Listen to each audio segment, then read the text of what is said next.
हमें सुविधाएं दी जा रही है वो पानी है, सड़क है, बिजली है, इसके अलावा तो कुछ नहीं है। बाकी तो जो भी सुविधाएं सरकार प्रोवाइड कर रही है वो प्रकृति का सत्यानाश करने के लिए कर रही है और हम अज्ञानतावश उन संसाधनों से बिजली, पानी और तीसरा क्या बोला आपने?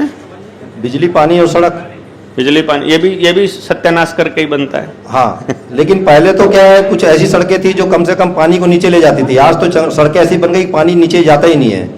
आज तो असल में क्या है कि जो जितने भी शहरों के जो मकान है, मैं इसको मकान नहीं मानता, मैं तो इसको मानता हूँ कबूतर खाने।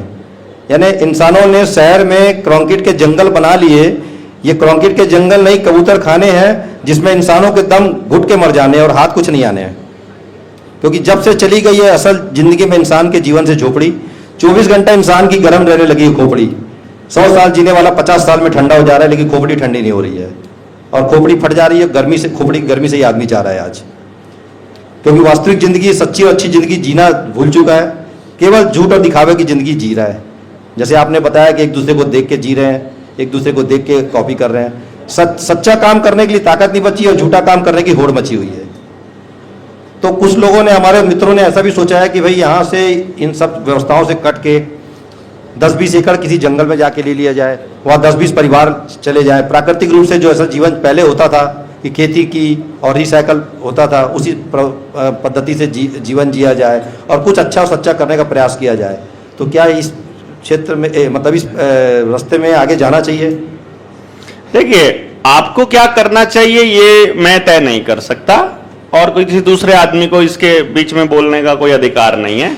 मैं केवल इतना कर सकता हूं कि मैं अपने विचार दे सकता हूं। जब इंसान कोई ऐसा कार्य करता है, जब आप कुछ ऐसा कर रहे हो गया है, आप दोनों ले जाइए।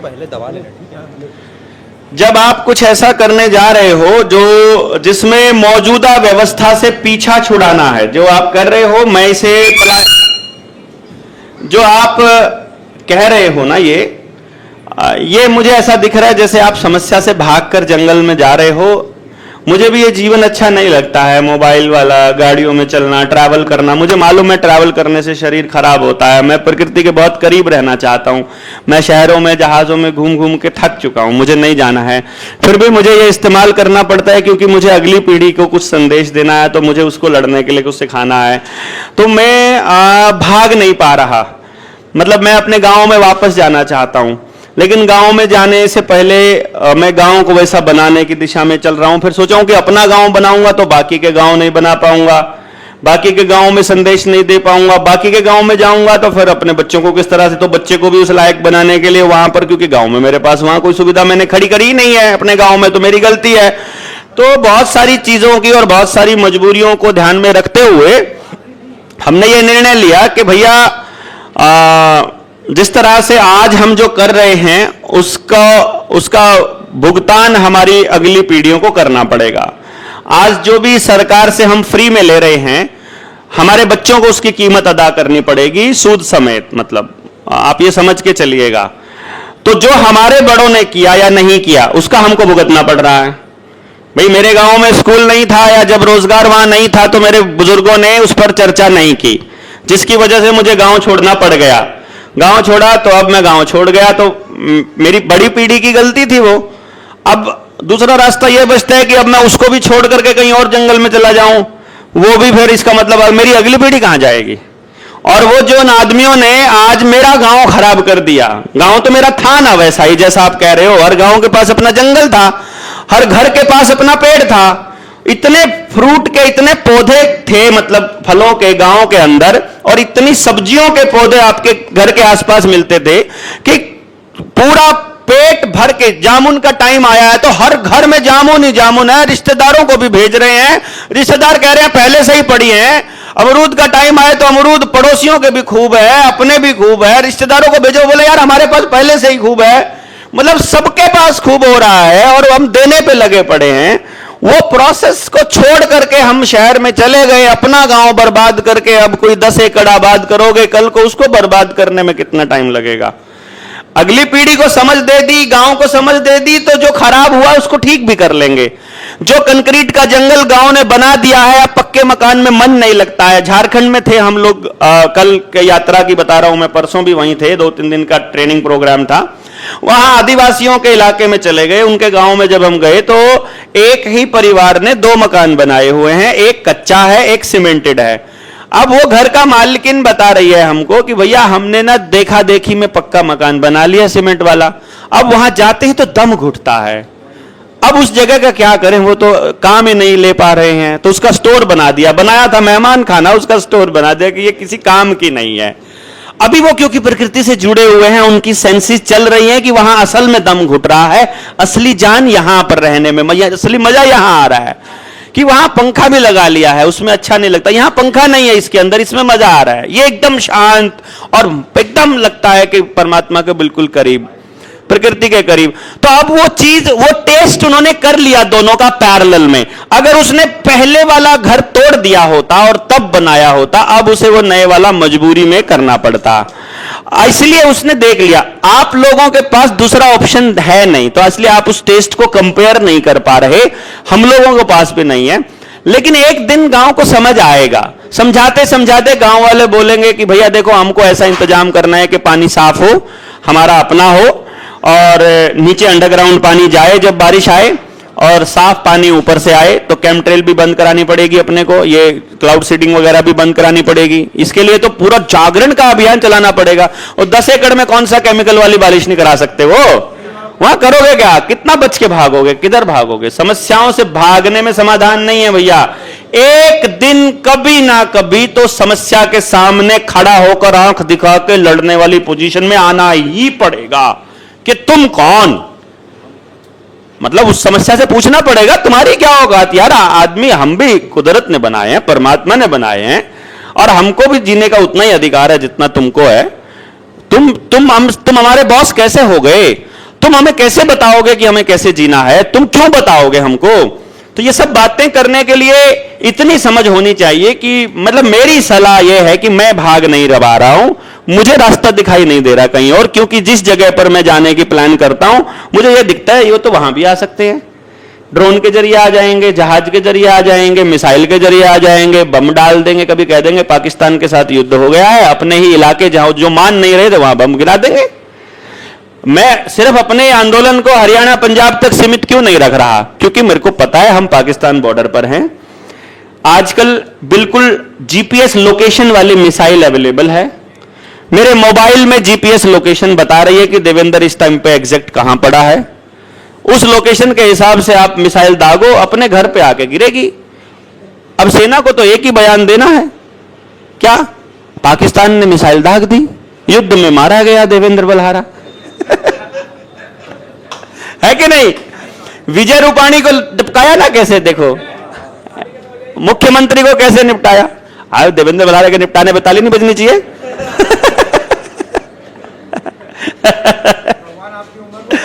तो मतलब ये, मतलब देवेंद्र बलहारा सिंबॉलिक बोला है मैंने बोला किसी को भी निपटाना है।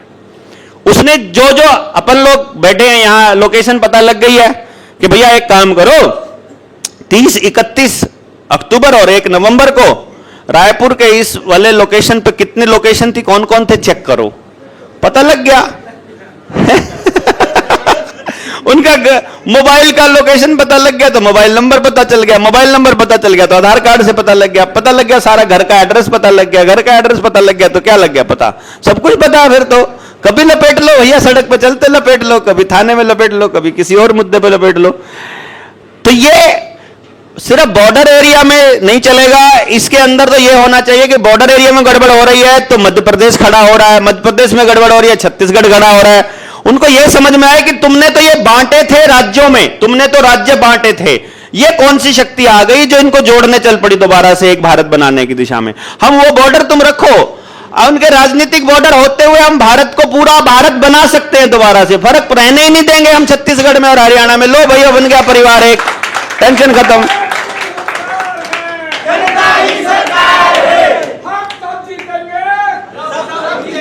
समझे ना, तो ये लड़ाई अपनी उस लेवल की है, ये समझ की लड़ाई है।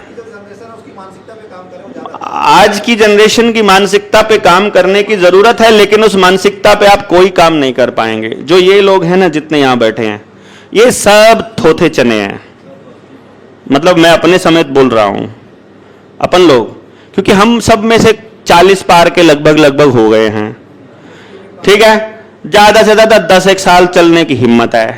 इस 10 साल में उनको EMIs भी पूरी करनी है, घर के खर्चे भी चलाने हैं, बच्चे भी पढ़ाने हैं, थाने कोर्ट कचहरियों से लड़ने की ताकत भी नहीं है, पुराना किसी ने लड़ना सिखाया नहीं है, क्रांति खून में है नहीं, गुलाम माँ बाप की औलाद हैं, जो पलायनवादी माँ बाप हैं, जो अपने बच्चों को कहते हैं गांव में कुछ नहीं रखा शहर में भाग जाओ, हम उन्हीं की औलाद है सारे के सारे। क्योंकि मैं भी भागा हुआ आदमी हूं, गांव से भागा हुआ। ये सारे भगोड़े लोग हैं, इनके भरोसे मुझे इनसे क्रांति होनी नहीं है, मुझे पहले पता है। जिनको मैं इकट्ठा करता हुआ फिर रहा हूं, इनसे क्रांति नहीं होनी। क्रांति के लिए तो शिष्य कुल में पौध तैयार होगी 14,000 लोगों की। वो जो बच्चे वहां से पैदा होंगे ना, बचपन से उनके अंदर वो पूरा षड्यंत्र, उसका नॉलेज, लड़ने का तरीका, पूरा कॉन्सेप्ट, पूरा देश, और उनके अंदर जज्बा और उनका जीवन कैसे चलेगा, वो सब वहां से तैयार करेंगे हम। ये जो जवान बच्चे हैं 20-22 साल के, ये मोबाइल के एडिक्ट हो चुके हैं, ये इंस्टाग्राम की औलाद है, ये भी कुछ नहीं कर सकते, है ना। तो ना इंस्टा वाली औलाद कुछ कर सकती, ना ये अपने वाले थोथे चने कुछ करते। इससे अगली पीढ़ी करेगी उनको, क्योंकि कोई भी परिवर्तन होने में 15-20 साल का समय लगता है। उसी के लिए शिष्य कुल का अभी क्रांति करेंगे कैसे? अभी तो हमारे जो मीटिंग के स्थान है, सरकार को पता लग जाता है, बैन करा देते कि देवेंद्र का प्रोग्राम नहीं होने देना। अभी तो हम चुपचाप कर रहे हैं, 4 साल से सारे प्रोग्राम चुपचाप कर रहे हैं हम लोग, क्योंकि फोटो नहीं लगाते, नाम नहीं लगाते, कहते भाई जनता सरकार मोर्चा का कार्यक्रम है, उनको पता कौन है पता नहीं। अभी भी CID वाले अगर आएंगे तो देखेंगे क्या 50-100 लोग 500 लोग बैठे हैं, कोई चलो भाई, उनको कोई खतरा नहीं लगता, फिर तो बैठ जाएगा। अगर कोई CID वाला एक दिन बैठ गया, पूरे 2 दिन, हमारी 7 दिन की ट्रेनिंग थी वहां सहारनपुर में, वहां बैठ गया, वो बैठ गए, जब बैठे वो बैठ के हमारे ही हो जाते हैं फिर जो वहां पूरे टाइम बैठ जाए वो तो फिर अपना ही हो जाता है। फिर वो कह रहे यार नौकरी से मन नहीं लगता बलारा जी, अब क्या करें यार, वो बात तुम्हारी सुन ली, अब हमको भी पागल कहने लग गए लोग। तो मैंने कहा ठीक है, हम तो कहते हैं ना जाई मस्ता दे वेड़े मस्त बना देंगे बीबा नच्चन ला देंगे बीबा। तो भाई ये तो वो मस्त हैं, ये तो अगले मस्तों की टोली तैयार करने की लड़ाई है। असल जो खेल है ना, वो इसके पीछे है। ये वाले फ्रंट वाले ये तो ठीक है भाई, बापू को बात समझ में आ गई तो औलाद को मरने के लिए दे देगा हमको भाई तुम्हारी जरूरत नहीं है, तुमसे नहीं लड़ा जाएगा, तुम तो वैक्सीनेटेड हो, हमको अनवैक्सीनेटेड चाहिए भैया अगले शिष्य कुल में, जिनका आधार कार्ड भी ना हो वो चाहिए हमको अपने शिष्य कुल में। वो लड़ेंगे ना अभी आने वाले टाइम में। तो आई गॉट, ठीक है, तो आप सब लोग देखिएगा, आप जलपान ग्रहण कर लीजिए, फिर उसके बाद मिलते हैं।